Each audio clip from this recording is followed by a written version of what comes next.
to the ClubLIFE Podcast. I'm Darren Flynn. Well, while there's been a drastic reduction in the number of Sydney CBD clubs in the past 20 years, one city-based venue goes from strength to strength. The Bowlers Club of New South Wales, these days known as Club York, has just completed a $10 million renovation, and with the first two stages completed, the club is experiencing record trade. Now, the man who's overseen it all, alongside his board, is Club York CEO Angus Rimmer, who joins me now. Angus, welcome to the ClubLIFE Podcast. Thank you very much, Darren. Firstly, congratulations on the club renovation. It looks absolutely fantastic, and anyone who's been into the venue would attest. It was a pretty gutsy move. You'd not long been in the CEO's role, and yet here you are embarking on a significant renovation, the most significant transformation the club's ever seen. Did you have any second thoughts about sort of jumping in head first? Yeah, absolutely. Look, I started early 2022, just after a little bit of a Christmas COVID wave, and I said to myself I'd take a little bit of time before jumping into anything too quickly. And, the next thing you know, I was having some conversations around firstly trying to move the gaming floor down together because it was a bit disjointed.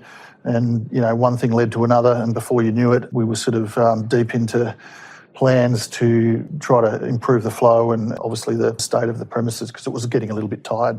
It was transformative. I mean, it has been transformative for the business. Tell us about the thinking behind the concept. We wanted to try and create something that was unique. I mean, obviously, we're in the CBD in Sydney. We're an international tourism destination. And yes, we're still a club, but we wanted to do something that was going to sort of be a bit of a standout and something that was going to be competing with, the likes of Maryvale and other venues that we have around us. So at the same time, we didn't want to alienate our current club members. We wanted them to feel comfortable coming to the space as well. But, there was also a need to be able to attract new members. I mean, our demographics of our membership base a couple of years ago was around 75% male and 25% female. And we had about 60% of our members were over 60.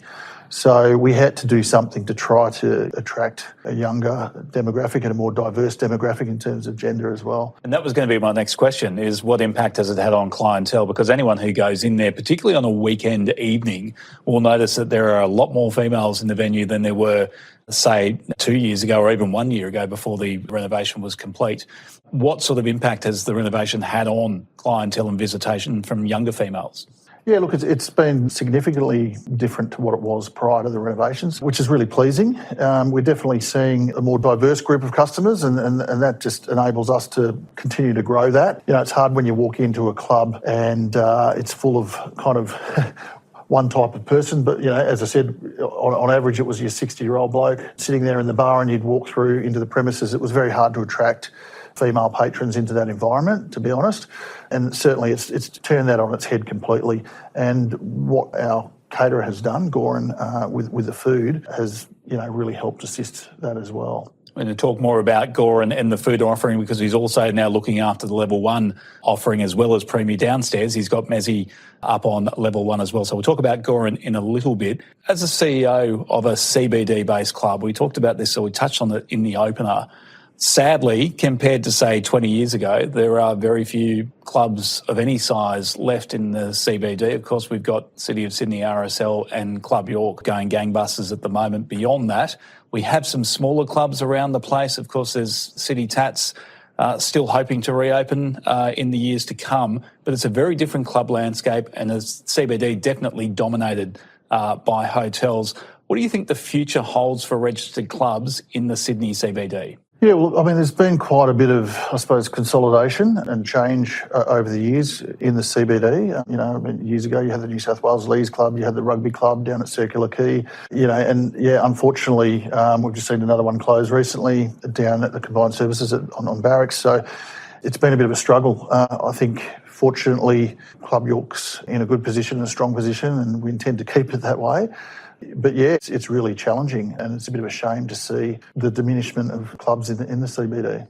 Well, let's hope there's some better days ahead for the industry in the CBD, but certainly great times for Club York at the moment. Let's talk about, because you've run many clubs in the past, in Northern Sydney, for example. This is a very different assignment because you've got a club in the Sydney CBD.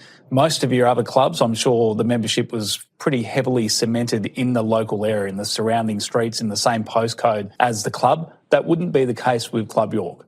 Well, no, it's completely different. And, it took me a little while to get my head around it because pretty much every other club that I've worked in has been a sort of suburban club with a very localised membership base, families and, you've got your regulars and very consistent patterns of trade, busy on weekends. Whereas in the CBD, it's completely different. There's no families. Generally, it's white-collar worker typically, very busy during the week, lunchtime after work. Weekends are a bit of a struggle. So, and at the moment, we're still currently closed on Sundays. So that will hopefully change soon. But yeah, a very different demographic and a different kettle of fish to what most clubs are. Talking about very different clubs, we've got a club type here that we don't see very often around the place. In fact, I'm not sure there's another one in New South Wales. This is a bowlers club in terms of its original core purpose, not a bowling club. Tell us a bit about that. Yeah, well, I think originally in the early days, it was the head office of Bowls, New South Wales, I think, going right back. But certainly at the moment, we have no current affiliation with Bowls. So it's interesting. And the club's obviously gone through that change of branding to become Club York.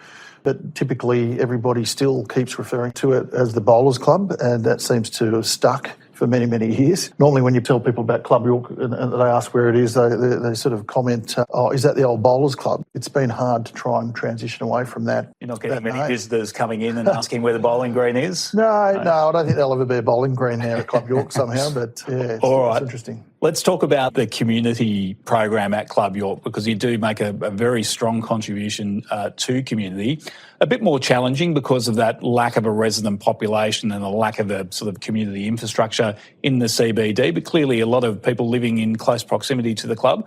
Tell us about some of the work that Club York does in that community space. Yeah, well, I mean, we try to get involved in community initiatives as much as we can. I mean, there's probably two key ones that we deal with at the moment, and one you'd be aware of, certainly the Glebe Dirty Reds. We're a big supporter of the Glebe Dirty Reds and have obviously been crucial in that football club reinvigorating and achieving success with winning the Ron Massey Club Grand Final last year, which was fantastic, and we're really proud that we've been able to be a part of that to this point in time. Also the Sydney Male Choir, which again we really feel fortunate and privileged to be able to support them. They had a difficult time during COVID, basically lost their place to rehearse, and it was a really challenging time for them to be able to keep their institution going, which had been going for over 100 years. We provide a space for them to be able to rehearse, and we enable them to be able to continue doing what they do and financially supporting them as well to contribute to the cost of running the choir with accompanists and holding concerts and those sort of things. So we're really pleased that we're able to do that, and they're thriving thanks to Club York. Great initiative, great organisation to support. Now, let's talk about food and beverage, because you've had a great benefit, I suppose, of starting your tenure at Club York not long after the arrival of your contract caterer in Goran, who set up Premier, I think probably in 2021 or 2022? Yeah, it was around that time. COVID was sort of ending. Right in the midst of that, we were fortunate that Goran came across, and a great decision by my predecessor, Rocky, and the board to engage with Goran. He's a very good operator. He's very passionate about what he does, and he's shown what is possible within the club industry in terms of the quality and the service that can be provided in food and beverage in the club industry. So we've been really lucky to have him, and earlier this year, once we completed some renovations upstairs, as you mentioned earlier, he took on the operation upstairs, and that's just been a resounding success as well. So yeah, fantastic. How important is the success of Goran's operation, because he is a contract caterer, to the overall success of Club York? Because we've seen, if you go on TripAdvisor, I mean, we're talking about one of the best rated restaurants in the Sydney CBD, let alone Sydney more broadly. Yeah, look, it's crucial. I mean, in a lot of ways, it's put Club York on the map, and it's drawn in a whole group of people that we wouldn't have probably had otherwise. So whether that's, that sort of demographic and that sort of high-value customer, obviously we're in the corporate CBD, so that quality and standard of food is appealing, but also to tourism as well. So yeah, with TripAdvisor this year, they won the Best of the Best award on TripAdvisor, which is the highest award that you can win, and that places you in the top 1% of restaurants worldwide. So yeah, he focuses very much on customer feedback and reviews, and even on Google, you'll see both restaurants are rated very highly, with Premier, I think, at 4.7, and the Mezza restaurant is currently at 4.9. So pretty impressive to be able to get those sort of stats. And a 4-time winner of the Perfect Plate Award for this region as well. So some great work there from Goran. Let's talk about another iconic figure, I suppose, in the history of the Bowlers Club and Club York. In your predecessor, you've already mentioned Rocky Massaria previously. It must have been very challenging to an extent to come in after such a long-standing CEO. I think he was in the CEO's chair for at least 25 years, maybe 1997. He might have near enough to 25 years. 25 years. Yeah. So you've come into a role, you're the first CEO after a long-time incumbent had been there. Firstly, how challenging was that? Secondly, you found out not too long after you took over as CEO that Rocky would be coming onto the board as well.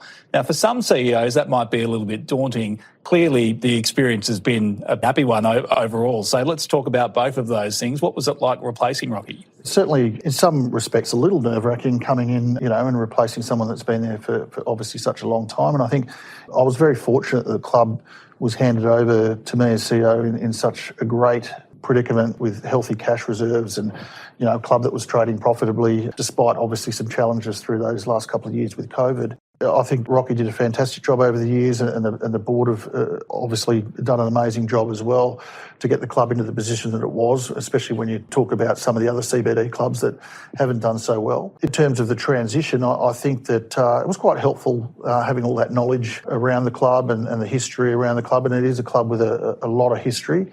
So that's been really beneficial, and I think, look, the board and Rocky were very thoughtful about how they conducted that transition, and Rocky took a break from the board for around 6 months and then came on and things have been fantastic. I feel very fortunate to have such a very cohesive, great group of people on the board to be able to work with, and it makes life, certainly running a club, very easy because I haven't always had that situation in the past. Well, you're one of the great characters of the New South Wales club industry and obviously a huge contribution to Club York in particular. You mentioned your board. You are very fortunate to be serving with such a supportive board, but such a well-credentialed board as well. Tell us about the support you get from your board at Club York.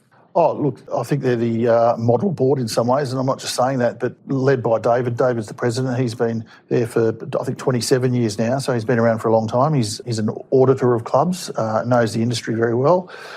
We have some great professional people and business people on the club board, which really helps. And I remember before taking on the job, a fellow club colleague saying to me, "Oh, geez, that'd be a bit tough going in there dealing with a bunch of lawyers and accountants, on a board." But I have to say it's actually been a blessing, and it really makes my job easy. And they understand governance very well. They allow me to do the job that I need to do. Yeah, very, very, very fortunate. We're going to come back to Club York in a moment. I wanted to firstly unpack your history in the club industry more broadly, but it wasn't your initial choice of career, was it, when you were at school? In fact, your interest lay in a completely different field. Tell us about that. Well, look, I sort of went through a few changes in my life. I wasn't quite sure what I wanted to do, and I actually signed up to an industrial design degree to start with, and then went away for a gap year, and then decided to come back and audition the Conservatorium of Music, and I ended up going to the Conservatorium of Music. I was there for about 4 years, and in my time there, started working in clubs whilst I was trying to get myself through uni, and found myself, sort of enjoying it and seeing a career path. So I sort of went into clubs full time, and then eventually commenced a degree, Southern Cross University business degree in club and gaming management. I think I was one of the last two to complete that actual club and gaming management titled degree, and the rest is history. Ended up in clubland. Very common story for people to go and work at a club whilst they're completing their university studies, only to find that that's the career for them. Let's talk about the music, though. What was your instrument of choice? Well, it was interesting because I sort of actually went in as a trumpet player and I left as a singer, which I know is a bit strange. But look, there were some challenges, I suppose, in that first year.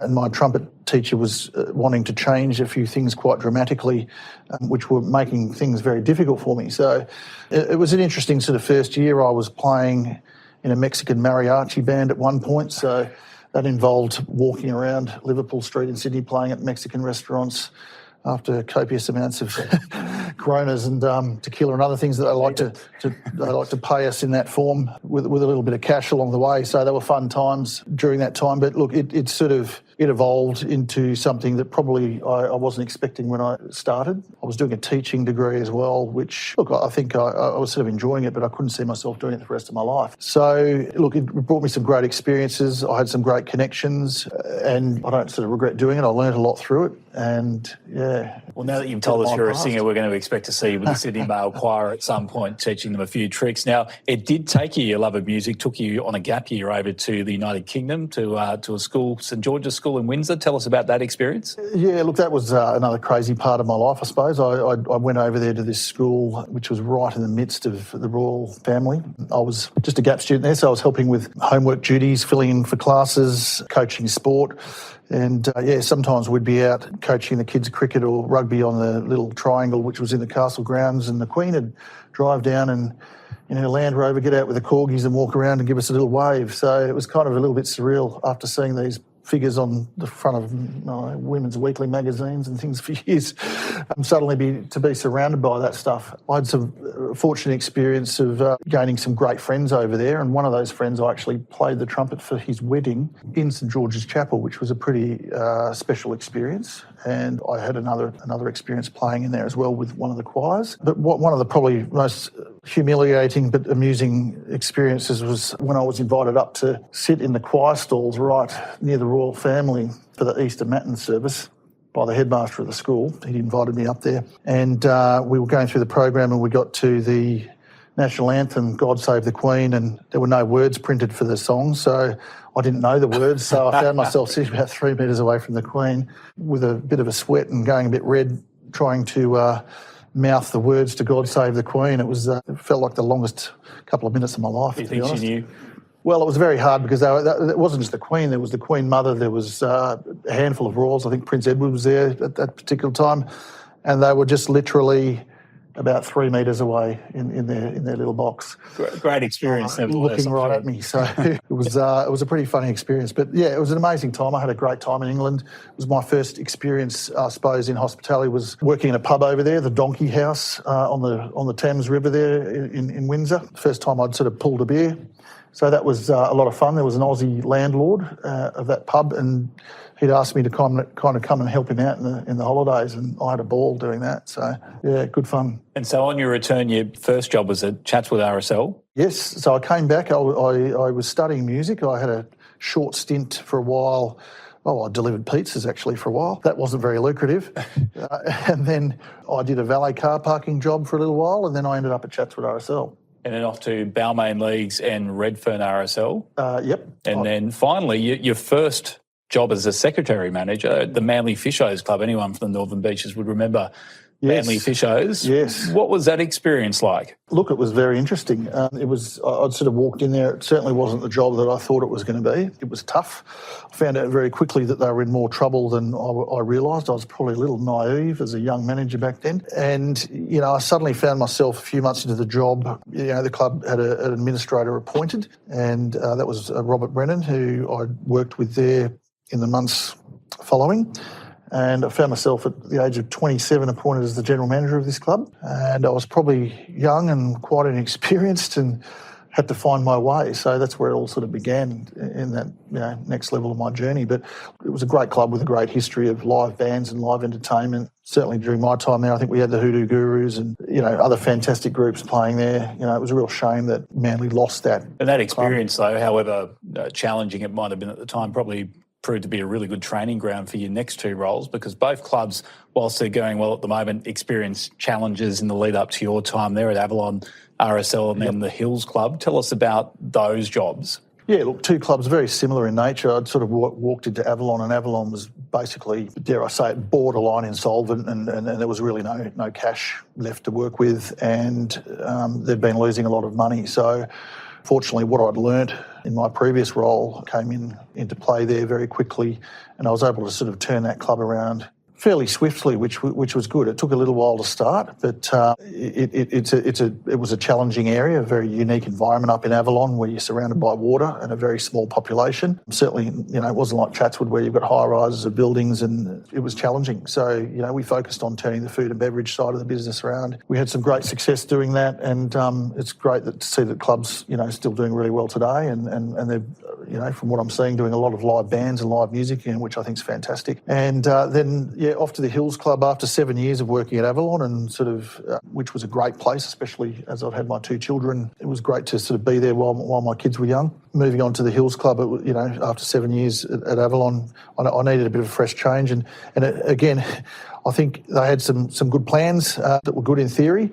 Again, another really tough start where I've sort of walked into the role and they didn't quite have the funds that were on their balance sheet when I'd taken on the job. Well, a few things to sort out, let's put it that way. So I had to get into action pretty quickly there, and about 6 weeks into that position was when COVID hit. So it made it a little bit more challenging in the sense that I didn't have a rapport with the staff that were there. I hadn't had that opportunity to build that rapport, and 6 weeks into the job I was standing everybody down, which was really a very challenging situation for me personally. But I suppose the positive side of that was having an empty club and knowing what I needed to do to fix some of the physical issues around the club and rebuilding parts of the club. I was able to do that throughout that period, so that by the time the club had opened after that first COVID lockdown, we opened with a bit of a bang, and the revenue had a big jump very quickly, and it was profitable again. So then fast forward to 2022 and we're off to Club York. You wouldn't have known yourself going into a club that not only had a good balance sheet but had plenty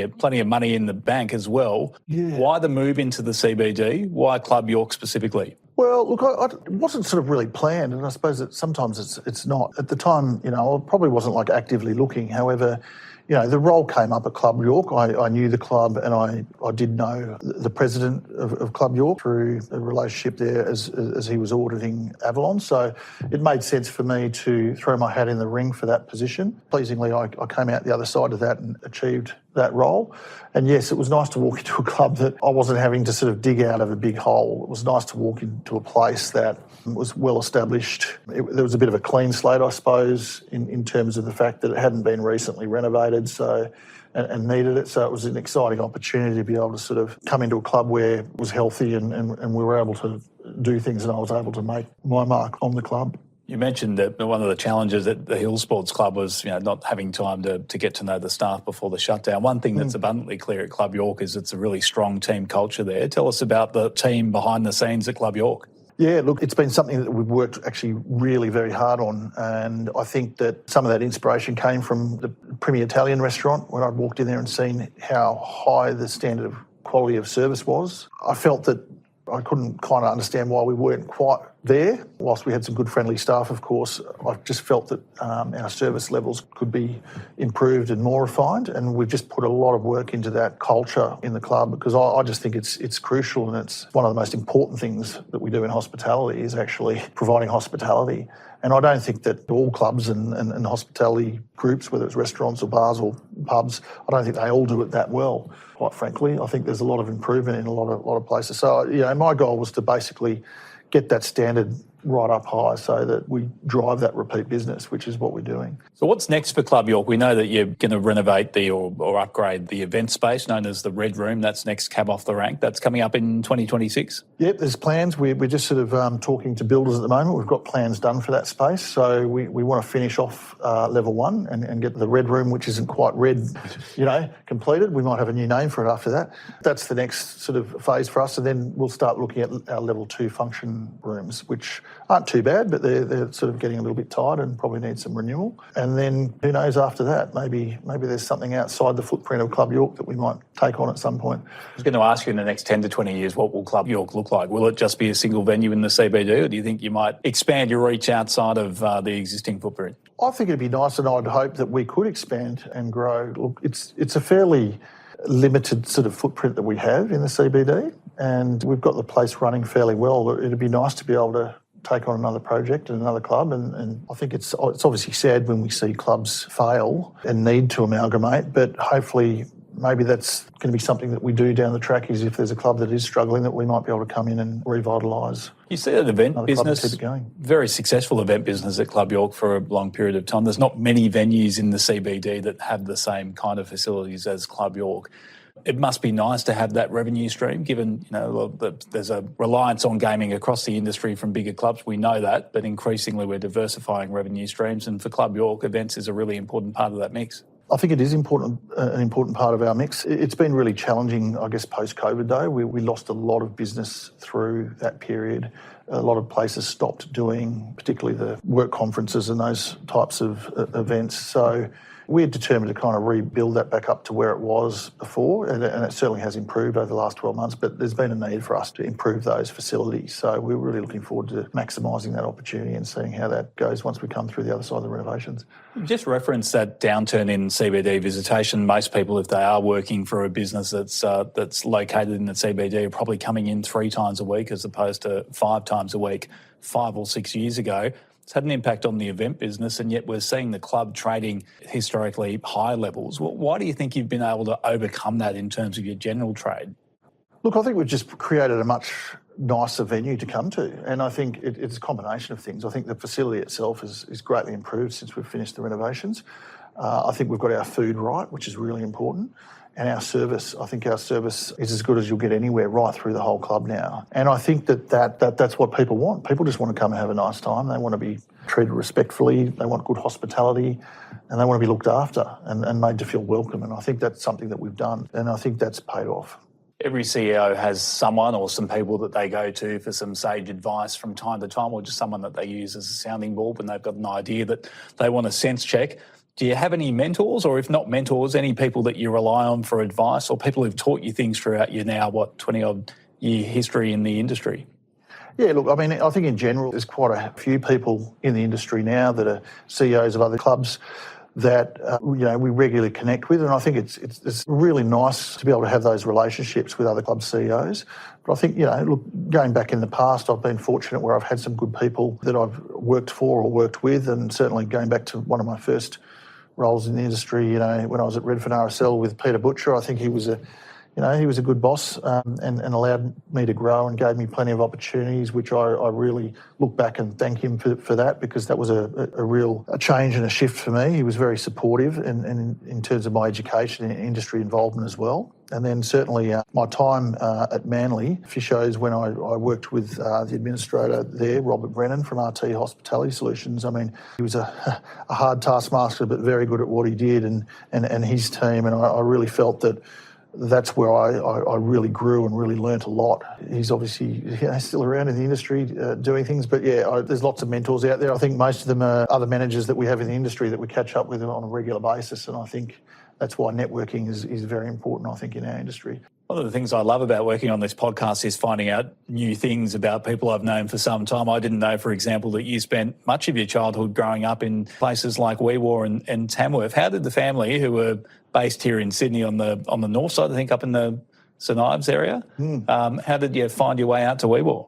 Yeah, well, so actually originally I was, I moved around the North Shore a little bit, but Castle Cove was probably the last place I was before we moved out into the bush. But my stepfather got a job as the CEO of the Namoy Cotton Cooperative up in Weewar, which was one of the main employers and industries obviously in the town, being cotton. I think I was around 8, and going into year 4, I moved up to Weewar and had my life completely turned upside down. Went from 4 channels on the TV to 2. That was a bit of a struggle for a kid my age. It was a complete change of lifestyle, and it was a bit tough, to be honest, to begin with. So I spent, I think, 1 year at Weewar Public School, and then I moved to another smaller Christian school because it was a bit rough. And I was the city kid that copped it a little bit. So that was really interesting. And then following that, my parents decided to send me over to Armidale, to the Armidale School, which is where I spent 6 years boarding there, and which I thoroughly enjoyed, and which is very interesting because I'd struggle to probably send my own children to boarding school, but my parents did that. I think I realise now the sort of sacrifice that they were making by sending me away like that to give me a good education. It is a great school, one of the great rugby schools in New South Wales as well, of course, playing against GPS schools every other weekend. Yep. So you would have been travelling down to Sydney throughout winter pretty regularly. Yeah. No, there was a lot of travelling. So we were very used to getting on the bus at lunchtime on a Friday, travelling down to Sydney, sleeping on a gym floor somewhere like Joey's or something overnight, and then getting up and playing the next day and then jumping back on the bus and going back to school. It was a little bit hectic through those periods, but can't complain. You mentioned your own boys as well. You got one in Year 3, one in Year 6 at the moment? Yeah, they've just finished Year 3 and Year 6, so one's going to Year 4 next year and the other one's heading off to high school next year, which is a bit of a transition. A little bit bittersweet. It was a bit sad having our last final presentation day, but yeah, really looking forward to what he's going to do going into high school. And how do you find balancing out the responsibility of being a CEO of a club in the city, so obviously travelling into town every day when the boys are heading off to school? How do you balance out those family and work responsibilities? Yeah, I think you just have to sort of make time, really, and you just need to ensure that sometimes being a CEO can be quite demanding and there's times where it's quite full on, but I think you've just got to make sure you're making that time. I like to obviously take the kids to sport and get involved in that side of things, and fortunately my boys will be going to school in the city in high school, so that makes it a little bit easier for me. It works. Now, your two sporting teams that you're quite passionate about in rugby league, the West Tigers, in rugby union, the Wallabies, is that why you prefer to focus on your kids' sport, or...? Probably. Tigers, yeah. Well, it's not really much worth talking about with the Tigers at the moment, is it? It's been a long time since they've had any sort of glory, but we persist. Were you a Balmain supporter or a West Magpies supporter originally? No, look, I was a Balmain supporter since I was a young kid, in the days of Wayne Pearson, Paul Sirenen and Blocker Roach and all those sort of guys, Benny Elias. So a fantastic kind of team they had back in those days. But it's been a long road, obviously, and as same with the Wallabies. I mean, I played rugby union at school and we enjoyed watching all the Wallabies matches and the World Cups and the rest of it, and a great successful team. And obviously in recent years, it's been a bit of a struggle. It was pleasing to see them have some fortunate wins earlier this year against the Lions in South Africa. Slim pickings on the European tour. We're just hoping that by the 2027 World Cup that things are looking a little bit more promising. Now, where else will we find you away from work? What else do you spend your leisure time on? Well, rugby is something that I've been a bit involved with my son, so... I've just recently become the president of the Linfield Junior Rugby Club. So that's something that's now starting to take up a little bit of time outside of work. But in terms of hobbies, what we try to do is get a week or two away every year and go skiing with the family, and that's time out off the devices and out of the screens, and it's something that we just really all enjoy doing together, the four of us. So... yeah. Very good. All right. Well, a couple of quick questions before we go. We ask these of all our guests, so hopefully you've got an answer to our first question, which is, what is your favourite movie? Yeah, a hard question. I'm going to give you two, actually. I'm going to say I'd say Shawshank Redemption's got to be one of the best. But I think if you asked me when I was younger, I just used to love Good Morning Vietnam with Robin Williams. Great movie. Oh, hilarious. I watched it over and over and over and over again. So that's got a bit of a soft spot for that one. Two very respectable submissions there, Angus. Well done. And one to finish, why do you think registered clubs will still be around in 100 years' time? Look, I just think that people require connection with people, and I think that clubs are great at doing that, and I think that they're great supporters of the community, they're great supporters of community sport. Hopefully teams like the Wallabies will be around in 100 years' time. We need clubs, and we need them as part of our society. Despite the intrusion of technology into our lives, I think human interaction and connection is really important. Well, Angus, you've done a remarkable job at Club York. Congratulations on the renovation. Good luck for whatever comes next. I know there'll be plenty of things ticking around your mind to do in the next 5 to 10 years, so good luck with all of that. Enjoy a bit of a break over the Christmas period, and thanks very much for your time on the ClubLIFE podcast. Thanks for having me. Angus Rimmer there, the CEO of Club York. And that's all we have time for in today's episode of the ClubLIFE podcast. Thanks for listening. It's also our final episode of 2025. If you missed any episodes this year, don't forget our back catalogue is available. Catch up on clublife.com.au, Apple, Spotify, or wherever you get your podcasts. Search ClubLIFE Podcast to find us, and make sure you subscribe so you get alerted when we return in 2026. If you have a suggestion on who might make an interesting guest, get in touch with the team by emailing clublife@clubsnsw.com.au. On behalf of the team at Clubs New South Wales, I hope you all have a very Merry Christmas and a safe and happy New Year. Thanks for listening, and bye for now.